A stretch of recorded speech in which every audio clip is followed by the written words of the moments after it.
Great. Feel good. After Austin. Excellent. Good. Yeah. Been anxious all week, so yeah. So anxious. Just trying to see. I want to see everyone's reaction. How everyone takes to the films.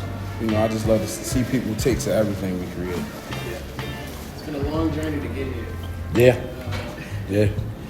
So far, what are your guys' connection to Voodoo and how that has influenced you to make the film present today? I think our personal connection actually is Dr. Lachey. But to the Voodoo album, I'm gonna let Bro sing that because she said it inspired her a lot. So for me, I think every artist goes through like a writer's block or a creative block. And that's one thing D'Angelo went through as well before creating the Voodoo album. And he said, he had a son, and that was like actually his first song, Send It On. So it was his message was basically you have to just live life. That's how you get inspired. So when you're just looking for something, just live, and then something will inspire you. Something will like trigger you, like, oh, let me do that. Let me try to recreate that. And so him saying that made me realize 25 years later, I'm going through that. So that's just like a timeless message that live life and you will be inspired to create whatever you want to do. And that's how he created the Voodoo album. So yeah.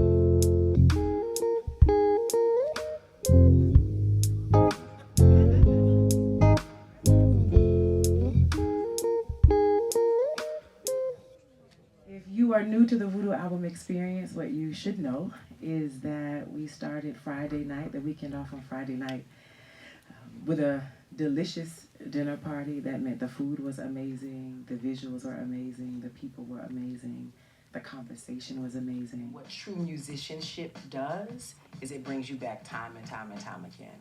It doesn't matter if it's your parents' music, your grandparents' music, if it's gospel, if it's good. If it does what it's supposed to do, it brings you back. So this is my opportunity to come back to the music.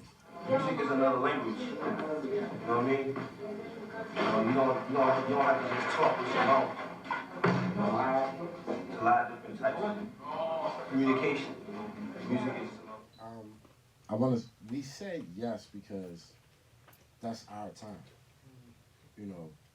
That era. D'Angelo, the 90s and 2000s, why not? Receive. Talk to us. All of you are born and raised in Baltimore, Maryland? Yes. Over East or over West? West. Come on. All right. No shade to the East Siders in here, but I do enjoy the West.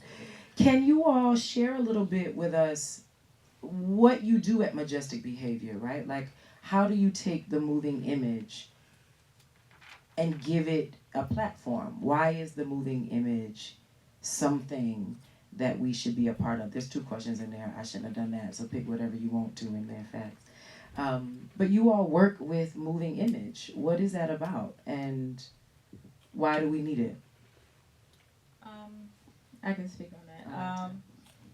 I guess I can talk about like since I was a little girl, like and D'Angelo researching him when this project came. Just researching him has inspired me a lot. He went actually before he had this album. He went through a writer's block, and I feel that a lot today. I feel like how that's timeless. Whatever type of creator you are, and you just his message was just to live life, and then you will be inspired. And then he had his son, and he did his first, and that inspired the first song he wrote, "Sitting On." So I learned that, and I was just like, okay, I could do that, and then also work with other people and take, because I'm a big thing of maybe I might not have an idea, but I'll meet someone, and I can take their baby, whatever their idea is, and just bring it to life. And that's like, that fuels me because it's collaboration. Because we're all creative. Whether you think or not, we're all creative in some type of way, and you can just be inspired by someone else. So if I can do that, just meeting these guys and teaming up with them, like just hearing a little bit. Okay, I want to see how I can add to that. So that's that's pretty much what Majestic Behavior is all about. Just bringing life, storytelling. And shouts out to you because you're a great storyteller. You took us all on a journey. So please give me up for Dr. Lachey. Great storyteller. And when I watched the interview, I was like, I wanna add to that what she's saying. Oh, you added, sister. We're gonna talk about that research in a minute. Yeah. Fats, Jason, thoughts about what it means to be black men working in film out of the city of Baltimore, Maryland, doing this work? It's powerful. It's beautiful to have, to be a part of film. Being black and being from Baltimore is what really matters, because we don't get a lot of shine here, and if we do, they move from out of Baltimore and they start repping a whole nother, you feel what I'm saying? But being from Baltimore and being able to be in this spotlight like we are, it's really beautiful. We are grateful. We still got a lot more to go, but we got some storytelling that's coming, As you grab that mic, what you want to do with it, man? Come on in, Fats. That's what you want to do with it. I'm gonna piggyback off what Cuz said, cause that's my cousin. Real life. Yeah, real life cousins. Like blood cousins. Blood. I'm gonna piggyback off what he say, but I'm gonna put on, it's hard. It's real hard because people look at us and see like, don't take you seriously. Like they literally don't take you seriously. Like I got tattoos, I got dreads, all types of stuff. So it's more or less like they don't take you seriously until you show them, until you got that portfolio. Like I told my cousin when we first got in this, I said, cuz we have to document everything we do so we can grab a portfolio. So when people come back and look at us, they can see the things that we have accomplished, see the things that we have done, so they can take us seriously. It wasn't until literally this year that people really started taking us seriously and whoa, y'all really doing this. Like, yeah, like man, y'all got different films and stuff going on. I'm like, yeah, like we really taking people come to us and literally with Dr. Lachey say, this is what I want to do. And it's like, okay, we can handle this. Like, yeah, what's up? We can handle this. And we put the whole thing together. Like from a puzzle on, okay, here's your pieces right here. It's 1,000 of them. Get it together. You got 2 weeks. Like, oh, all right, let's make it happen. And it be that part that makes it of the accomplishment that makes me feel so good about it. Like, wow, we can accomplish this. Like you say, as black men, we can accomplish this thing, and people really do like it. And do y'all all have full-time jobs that are not this? Yeah. Full-time y'all jobs, are creating when you full-time can. parents. And full-time parents doing this work. Full-time jobs. Okay. We're going to pray that thing change up, okay, in 2025, that this become y'all full-time. All I remember was the Untitled video, just like, I watched, I was like, am I supposed to be watching this? Come on, Black Girl Saturday School, should I be watching? And, that was when you had to ask your parents, hey, can I buy this? They were not going to buy me the Voodoo. They weren't gonna buy that. So, when the project was brought to me, I got to go through the experience and actually hear the album. So, to be honest, hearing the Voodoo, this 2024 was the first time I heard the whole Voodoo album, and it amazed me. Like after listening to, I gotta give you credit again, Dr. Lachey's story. I went on a journey of research, and I think I watched almost any interview, movie I could watch about D'Angelo, and then I just recognized how timeless it was. It came out in 2000, and I'm still inspired by all the songs that today, like Playa, just finding out so much about it. Like Playa was actually supposed to be a soundtrack, supposed to be for the soundtrack for Space Jam. Finding out that Untitled, how it has that abrupt end. He did it. It has that abrupt end because they ran out of tape. Ain't no one doing recording on tape anymore. They're doing like 2-minute songs, but D'Angelo gave us like 6 or 7 minutes, and that's what we need. We miss it, Ty. We miss it. We miss that type of energy, and I was just like, oh, he was before our time, and that type of going on that journey, finding out the whole thing is recorded live. You don't see that much today. I think the last person I'm pretty sure there's more. But the one that I noted was Solange. She did a live album. So just that energy fuels you doing that type of research. So when you fall in love with someone, dive deep into it. So it's important. It's important. And giving respect to the people who've done it before us, like, just keep it going. What I hear is a love for the city of Baltimore. And that's nice.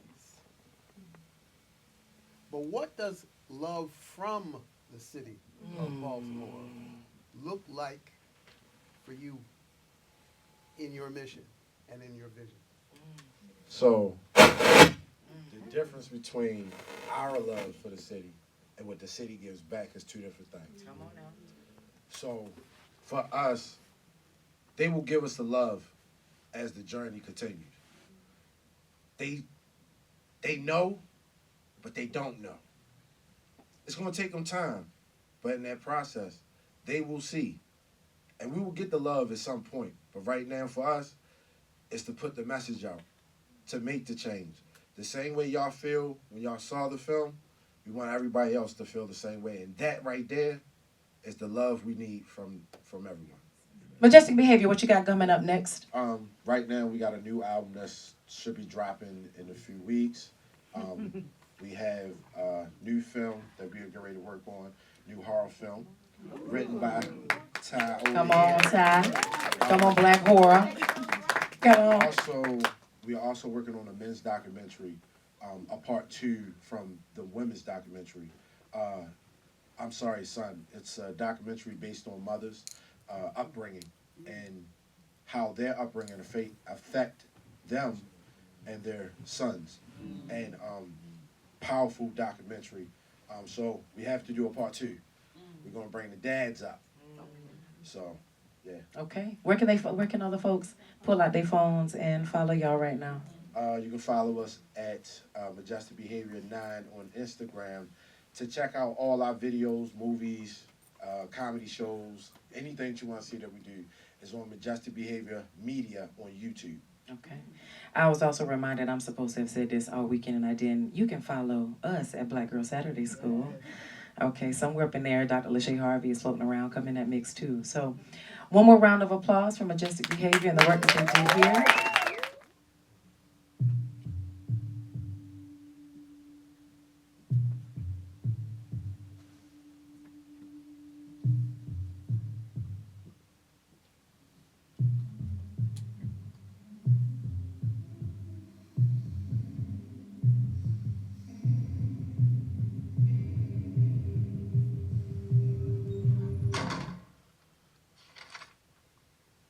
This is what the good Lord said. It is so good. I'm so grateful that you are here. I'm grateful to see your work both here and in the exhibition.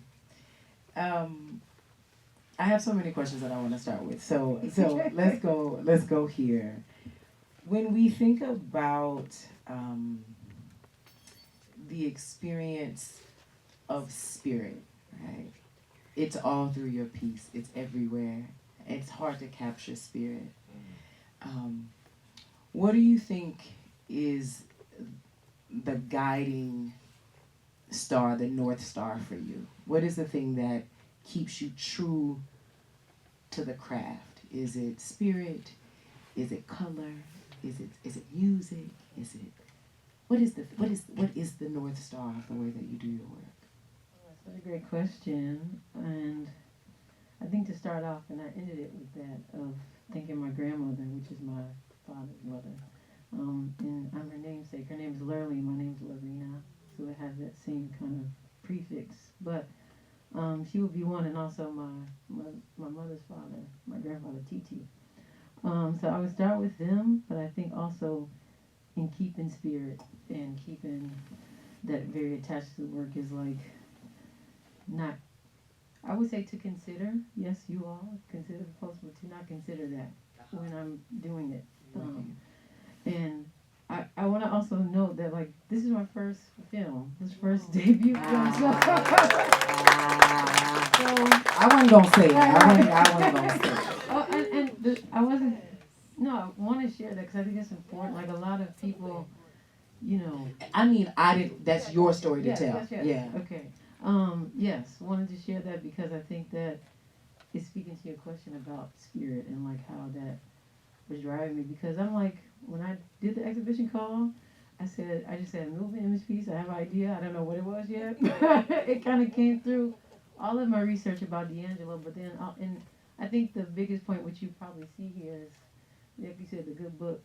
I come from a very religious church background, Baptist background, so I think that and not being in that today, but also just keeping that and holding a great reverence for that is important to me. And it coming out in the music that's in the film, a lot of his original score and things like that. You know, I thank you for the original score piece. I always said, when me and Jesus had to separate, we ain't divorced, but we had to separate a little bit. I love the story of Jesus. There's nothing you can't tell me about the story of Jesus, right? Like the power in the stories of Jesus. Jesus was radical, right? Like, and I don't care if your grandmama had a white Jesus or a black Jesus. Jesus is, right? And I remember saying, when I leave this Christ space, I can't leave that gospel though. I'm going to keep that. I'm going to keep that in my path. Yeah, and I think that's a big part of that. Well, that's actually my next question for you is, what's the germ that gave birth to this film? Was it a lyric? Was it a song? Was it research? What was the germ that all of this was built around? That's a great question. I think because a lot of my research, like very similar, was watching anything he was attached to. So like even the first film I watched, when I noticed that it was a part of his world, was down in the Delta.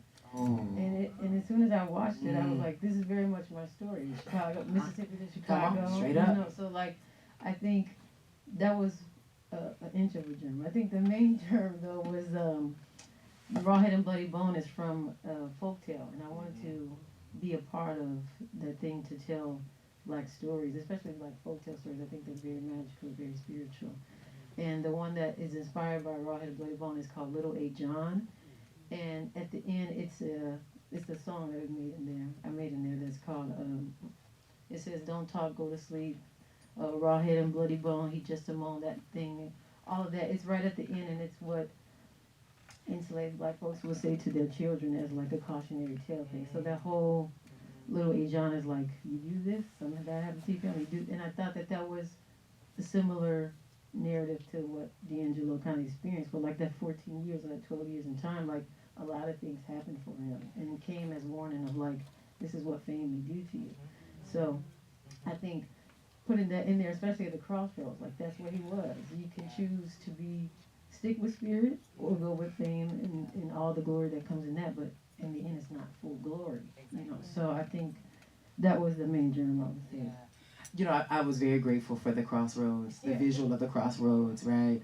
Because when Black Messiah came out in 2014, he has a track on there called Betray My Heart, right? And I mean, the way he says, I ain't gonna go. There ain't nothing you can do. The level of resolve that black man has had to stay true to oneself in spite of and despite of all of the offerings. I don't think that anyone has it is lost on anybody that what is happening in entertainment, Puffy, all of them, run them all down, is like they being shook down and asked, what is it that you believe? And those who are like the D'Angelos of the world are like, I've been telling y'all. You can run all the receipts on what I believe here. What to do, family? It's your favorite host, Mike on the mic here from the Vibes Perspective podcast, and we just got through probably one of my favorite events so far this year. Just started, but it's full of content, full of art, full of expression, full of creativity. And man, the 25th anniversary of the Voodoo album, D'Angelo, we're here to celebrate that 25th anniversary, and I'm here with Lorena Reynolds, and man, Rawhead and Bloody Bone. Right, like, right. Like, wow. Thank you. You're only 25, and you just gave us something very special on film. I want to give you your flowers because it was an incredible piece. I appreciate it. I didn't know what to expect going into it, and then I seen it, I was like, man, like it's chock full of so many details, so many Easter eggs. I love Easter eggs. Yes. And I want to ask you first, tell us where you're from and tell us how you got into the film space. Okay. Yes, Lorena. I'm from Chicago. My people by way of Mississippi, Carolinas, and Arkansas. And I think I was sitting with that too and ruminating with that thing of like how I came to this, and it's spirit. It really is. Like I always loved film. Like I always tell people, my love for film started. We didn't have cable for one summer, and we just kept watching movies over and over again. So I think just being in a space where like I paid attention to so much detail, and then just coming into like my major, rhetoric, media, and social change. It was about doing rhetorical analysis on film. So I think having the other part, like about like the watcher's experience, also was a big way of how I got into. Okay, I think I want to make a little something. Let me try something out, you know. And it became a bigger thing than I imagined. So I'm very grateful to the Rawhead Bloody Bone congregation. That's what I call them, my team. I'm very thankful to Dr. Lachey for putting this on and allowing me to open that space up, because I just said a moving image piece. I don't know what I want to do. Oh, really? And it just kind of came about, And I have an installation in the space as well. So it has the TV there if you want to see it in person. I would love to see it in person. Yes. Everyone watching, you should go see it in person as well. Yes. Do not skip that. Man, when I tell you this film was...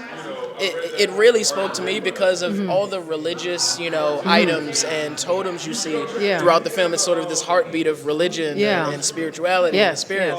And I love that the Angelo character who reflects D'Angelo in real life. And I want to ask you of, him navigating those spaces through the different scenes. Right. Like, what was the journey you wanted us to see through his eyes, seeing these individuals who play very important parts in his life, but also in these spaces where he's dealing with his own thoughts and how he should navigate these spaces. Right. What journey did you want us to go on from your eyes? Yes, that's a beautiful question. I think the biggest thing is I'm glad you said it that way. I wanted you to feel like I'm bringing you with him.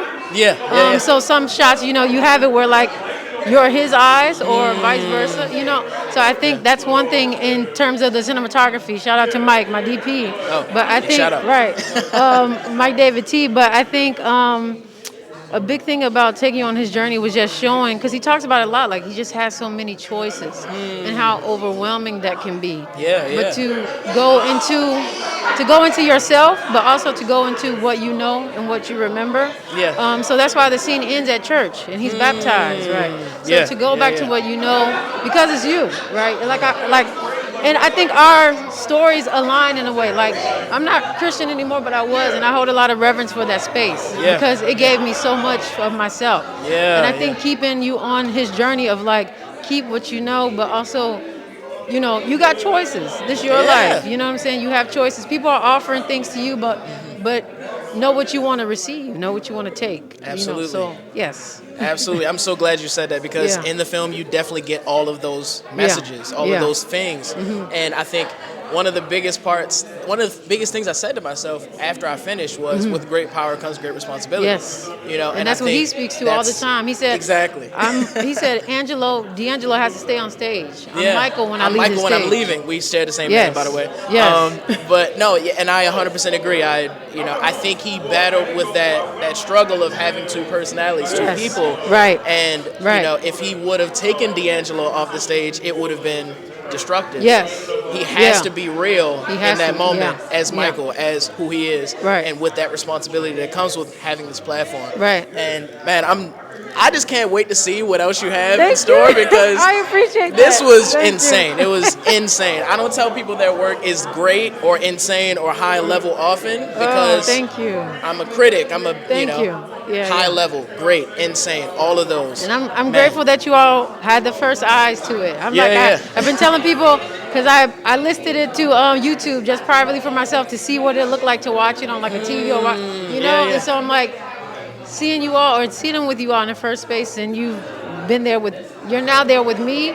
It was a beautiful experience as well. I had a great time. Yes. I enjoyed every moment of it, and I'm so glad you made this film. Thank you. We can't wait to see what happens in the future. Yes, I'm going to release I will say I'm going to release the soundtrack, the songs I made. Yes, it's an original score. Yes, it's, except for Open Our Eyes. And right, the church of course. scene. Yes, but everything else is me doing. Yes. I mean, y'all stay tuned for that because yes. that's going to be crazy too. Yeah. Whatever you have in the future, we'll be supporting you. Vibe Studios, Mike on the mic. I cannot wait to see what you do with Thank you. the rest of your time in this art space because I know it's, you're going to use the right time. Yeah. Yours truly, Mike on the mic. We here, 25th anniversary, Voodoo. Man, D'Angelo. Man, we here because of you. Thank you, D'Angelo. Thank you. Yes. Peace.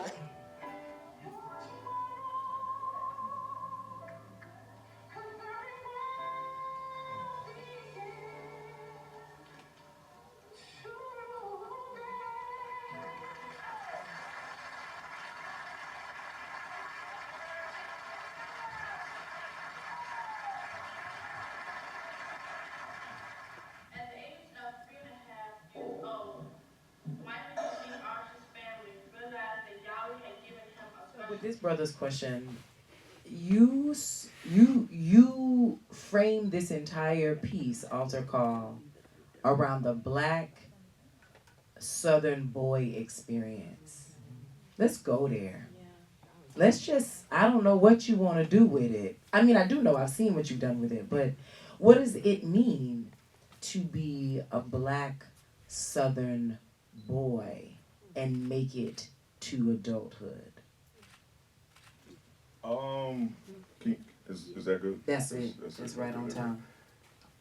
It means a lot, at least for me. I was born in Augusta, Georgia. Come on home with with it. James Brown. Come on with it.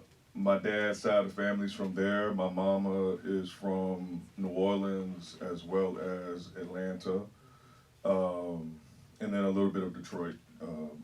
And so he moved us to Greenwood, South Carolina, which is the upstate. Now, when most people think about South Carolina, it's usually the Gullah Geechee region, the Low Country, and deep respect and regard for them. But I used to feel like coming up in the 90s that like, especially you listen to rap music, especially in like pre-Outkast. Absolutely. Pre-Dungeon Family. Absolutely. Pre-Rico Wave. Absolutely. Right? Absolutely. That it felt like the only narratives that got explored were those of Black boys in the North. Mm-hmm. You know what I mean? Yes. And not to say that they had a struggle, right? And that there is a narrative that needs to be heard and known, but it also felt like, well, how do I fit in this, right? Like, where do I find my own, you know what I mean? Like, I'm not Nas, I'm not on the street corner, I'm not wearing Timbs, like, I'm country. We are country. You know what I mean? Listen, Timberlands will get you killed from a heat stroke in the South. You gonna need some Air Maxes on, people. Exactly. So it was something that I had long tried to come to terms with, and then also, when you think about the Great Migration, which is a story that often is told of the Exodus, which I understand. Again, like Black people are always looking for a place to call home, right? To take it back to D'Angelo in Africa. Absolutely. But like, what about those that stayed, or who couldn't leave, or who was just, or who left and came back? Yeah, or who found out that Chicago wasn't the promised land. No shade, I'm saying. No. Meaning, there's some, that winter will get into your bones, and you're like, wait a minute, what is life? Right. So it was definitely something. It's always been something that's been in my head that I've thought about. I think a lot. I mean, it just comes out. I think in my work and how I am. Then I went to college. I went to undergrad in Vermont, of all places. Oh, praise God. Let's pray for the small liberal arts school. 300 white kids and me. You know what I mean? You learn who you are very much so when you don't have your people around. When you don't have your people. You know what I mean? So yeah, I think being a Southern black boy was something very important. And then also, I came up out of the church. You know, my grandfather was a deacon. Grandmother was head of the usher board. My auntie ran the choir. My other auntie was lead singer. My uncle was the son of a house, which meant he had his own church, but if he ever wanted to come back, and you know what I mean? And so, you know, my brother, who is visually impaired, multi-handicapped, I mean, he has such a deep reverence for the church, to where I could not, you know, I tell people like, oh, I might have left the church, but God never left me. You know what I mean? Like, it's always. So that line that D'Angelo says, you know, fuck the religion. I can't feed myself that. I'm trying to feed myself God. You resonate with that deeply. Absolutely. Yeah. Absolutely. Like, I think about spirit and the evocation. Is that me or is that That's me. Let me get it together. I think about just the manifestation of spirit and how it comes out and where it comes out, right? And that could be, you know, in church, of course, living in New Orleans, you know, second lines, I mean, so much of, I remember one time, probably like 10 years ago, I was headed to Easter second line, me and my girlfriend at the time, and there was a shooting, and the guy ran straight by, and we came up on it, and the body was twitching. You know, we watched the spirit leave that person's body. And I still think about this. We went to the second line. The shooter was also headed in the second line to get lost in the crowd. Wow. And we was just following and we passed the next, maybe like 2 blocks down. And the club, you know, when the music gets that ecstatic, people just start dancing in such a way. So there were like 6 men on the ground twitching in the same way. And you know what I mean? I think about stuff like that all the time, that there's always spirit somewhere.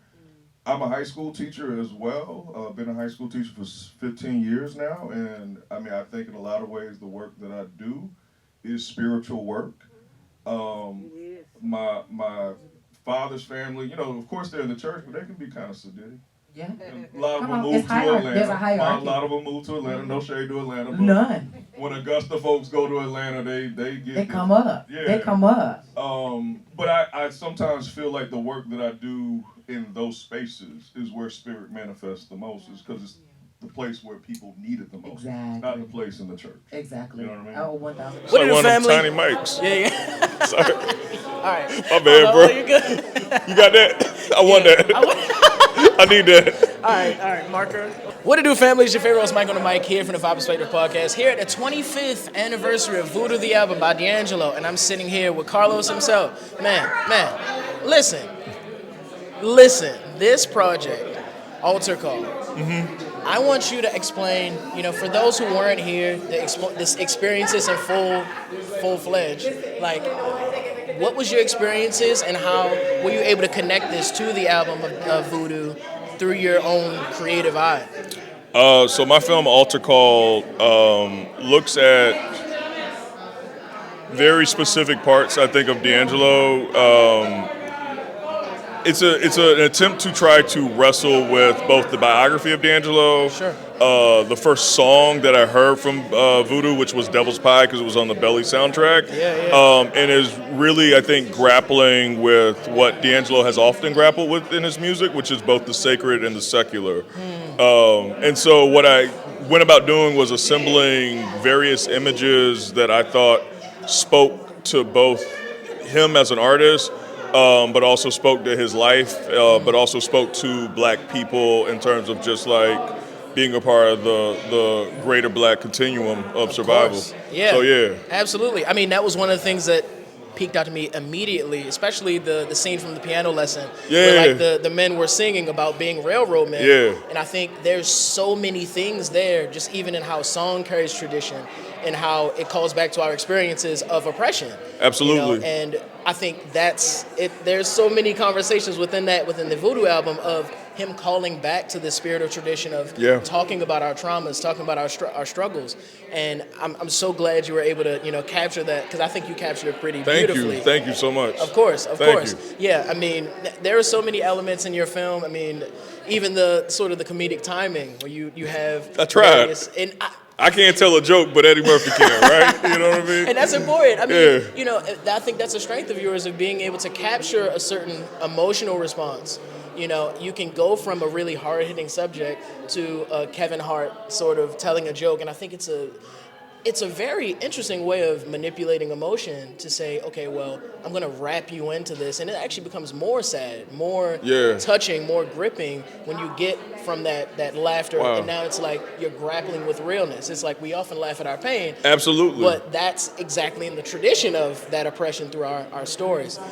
If you could talk about sort of how you were struggling, wrestling with that struggle of pain and storytelling and tradition throughout your story. I mean, I think that's a part of the Black experience. I think, the tragic comedy, I think, is what Ralph Ellison would call it. Yeah, for sure. It's the blues tradition. Like, you have to take both in both hands, and you just kind of have to deal with life. And I think you hit it on the head in terms of laugh at my pain. Those are my waters. But you can have the other one if you want. No, you can have it. You can have the other one. Oh, okay. Just don't throw my water away. So generous. I did want, like, you can have the full one. Sorry. But yeah, I mean, I also think about it like church, right? Like, you have a testimony, and coming out of the Black church, I mean, my uncle, I mean, talked a lot about testifying and preaching and being able to, like, sway an audience, right? You got to tell a story. You got to make them laugh. You have to give them something to subsist on in the physical world to get them to manifest in the spiritual. So, like, that's just a part of me, I think. I just, that came through for sure. Thank you so much. Absolutely. I mean, I will wrap this up, but I want to tell you, I love seeing Atlanta. The clips of Atlanta. I'm an Atlanta stan forever. Got to give some respect to them. Man, it's the blackest stuff I've seen on TV since Chappelle's show. Yeah, you're right. I'm just so glad that also showed its face in your film, because even the stories of Paperboy, even the stories of how they interact with each other is very much in that same line and quilt of tradition. Thank you. And through the Black experience. So, man, I'm so glad that you're here, and I'm so glad that you were able to share your story this film, because I personally had a treat. I know everyone else that was there seeing it and had that treat as well. So 25th anniversary of Voodoo. We are here, man. I appreciate you for talking to me. Thank you, man. Thank you. Yours truly, Mike on the mic, man. We are here. Make sure you tap in, man. 25 years. It's a long time. 25 years. What it do, family? It's your favorite host, Mike on the mic, here at the 25th anniversary of the Voodoo album by, the greatest, D'Angelo. And who do I have here with me? This is the one and only Dr. Lachey Harvey. Sometimes they call me Shay Shay, and that works too. That works too. And I will tell you, she is the architect behind all of this you see and everything you've seen on camera. It has been an incredible experience. I've had so many opportunities to stop and appreciate how great the art that I'm watching is today. It's been so many moments, and that's just a gift. It's such a pleasure. I want to ask you, because I know you're a D'Angelo savant in your own right. I want to ask you, you briefly talked about how much it means to you to, appreciate that album and live with that album and grow with it. But as of today, all that you've looked back on from that album, what is the most important thing that has stuck out to you, experiencing that album, appreciating it up till now, and seeing where music has come since then? The most amazing foundational element for me is that album is 25 years old as of the 25th of January. In the year 2025. And it is as good, if not better, than when it first came out. And I don't know how much music made today will have that sort of lifetime. And I don't know how many musicians or artists want that for their art, is to live for a long time. And yet, the gift, the balm, the medicine that Voodoo is, the album, is truly a well to keep going back to for anything that we need. And that is what stays with me. It's very timeless. And I think so many of the things we've discussed today, whether it's spirituality, whether it's blackness, whether it's love, sex, sensualness, you know, all of these concepts are so timeless. You know, we've seen them throughout time, they've evolved, but we've always lived with them. Always. And I want to ask you about sort of being timeless and being, you know, in this place where we can reverence true blackness. We can reverence, you know, and even in your, outside of this event where we talk about black women, we talk about womanhood and, you know, reverencing the timeless moments about their lives. You know, how important is you to tell, you know, is it to you to tell those stories about these timeless concepts and to bring it back to black women, black men, and how those interactions and those relationships happen? You know, I say often that seeking the new will have us lost. There have to be moments where we put the same level of energy of finding the new and finding the new in the old. Wow, yeah, that's a word. And so being in relationship with a human, with a mama, with a lover, often requires seeing the newness day in, week end, month end, year end out. And because there are so many forces in our lives that will tell us, oh, but you don't want that. That's played out. That's old. That's antiquated. We don't do it that way anymore. I'm saying there are some things that have been done since the beginning of time. And we should, as you said, revere that many of those things are what has kept us alive. As black people, as black women, as black men, that we should never throw them away. We should, when we don't need them every day, we should put them in a beautiful box.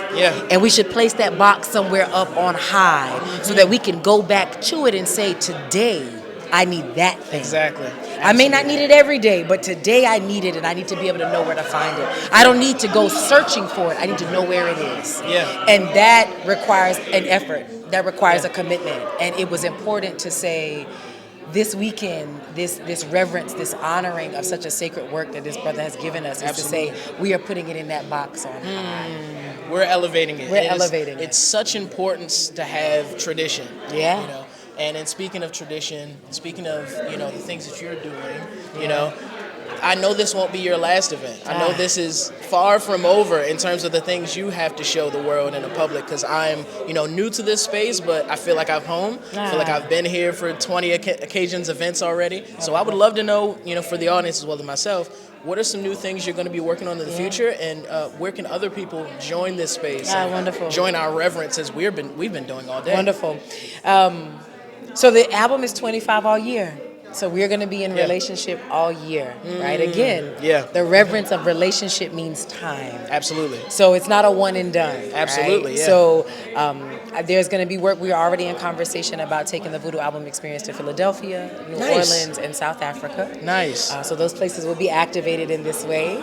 We are also thinking about highlighting the Voodoo World Tour that started in March and ended in October, visiting those cities to see how those places were touched by him being there in his full glory, in his full madness with his team. Those places have been changed, and we want to know how, right? And then we want to be able to close out the year in reflection. What does it mean to have been given a dose of medicine as regularly as possible, especially when so many people are preparing for this year and the next 4 years to be challenging? We're saying that might or might not happen, but here's the medicine you can get to when it does, or if it does, you can do that. Of course. So the work is continuing. Of course. And at Black Girl Saturday School, we are always studying ourselves to the study of art. So Mary J. Blige, a study of her, has been on the simmering on the pot for 2 years. This is gonna be the year she comes in. There's so many black artists that are waiting for us to do a deep dive with, and I'm just waiting for the time to put them on that space. Of course, folks can find us, of course, at Black Girl Saturday School on Instagram and on Facebook. Go tap in. There's also the Voodoo Album Experience on Instagram. Like, that will also be a space where folks can come in and tap in and see what's going on. So, grateful. I am so excited to be here. I know it's only up from here. This experience was incredible, and if you haven't been to one of these experiences, I tell you now, you missed one, but don't miss the next one. Don't miss the next one, because it'll pass you by. Black Girl Saturday School, 25th anniversary of Voodoo, the album by D'Angelo. Yours truly, Mike on the mic. Man, We out of here. Peace. Peace. What it do, family? It's your favorite host, Mike on the mic, here from the Vibe Perspective podcast, and we're celebrating 25 years of the Voodoo album by D'Angelo. We are at Parkway Theater. Man, what a historical place, what a historical situation we're in, and I think we're making history today, celebrating the 25th year anniversary. And I'm here standing with Ali. Hey! Hello! So apparently you're one of the eyes and minds behind this entire event. So I'm part of event coordination. So I'm from Baltimore. So Dr. Harvey and I work together, and I was honored and graced to be a part of this and invited by her. So I wouldn't say that a mind or eyes, but I was definitely, someone who helped and assisted with some design and all the stuff. And it's just, and I love music. So I am just so honored to be here. Really. Absolutely. No, it's, I think this event went very well. I think, awesome. Logistically, I've done events. It's difficult to pull a lot of them off. This one was flawless. I enjoyed every second of me being here, and I'm so glad that, I was able to be here and enjoy this experience. I just want to ask you briefly, being from Baltimore, and, we have a rich musical tradition here in the city. Yes. How does your connection to music sort of influence how you view art and how you view these spaces where, creatives come together and sort of, commune and talk about art in this way? Wow. Okay. Well, just to start, music is the rhythm of life, and it's the rhythm of everything I do. I'm a video editor and a puppeteer, so everything in my art practice has a rhythm. And I think the problem that we get ourselves into, or more so Hollywood gets themselves into, is when they separate all of us together. Sure, yeah. And Baltimore is a city, and one of the things I love about my home is that we're not about bullshit. No, hell no. And also, as hard as, people have it here, and as hard as people think about us, we have a special rhythm too. We're not part of the DMV. We're Baltimore City. Exactly. Yeah. So it's. I think what's really important is that we stop putting limits and boxes around art, and I think what's really important is we start opening the door and inviting more people to try new things, to add music in. Maybe what you think is a music video is actually a short film. And I think that music video is what got me into film in the first place. So I wholeheartedly believe that we should stop, putting up what should be allowed into festivals, what should be allowed into art galleries and exhibits. We need to open the doors to that. Absolutely. And in Baltimore specifically, I think it's important to get out of institutions and get back into, working as a community to create events like this. Absolutely. Man, you hit it on the head. Okay, you cool. hit it on the I'm glad. head. I'm a very big sort of believer in community over institutions. I think a lot of times we fall into this weird space of just relying on institutions only to really give us what we really want through grassroots organizing and through sort of this communication, this interaction between creatives on this level. I think this is where the magic happens, not all the way up there.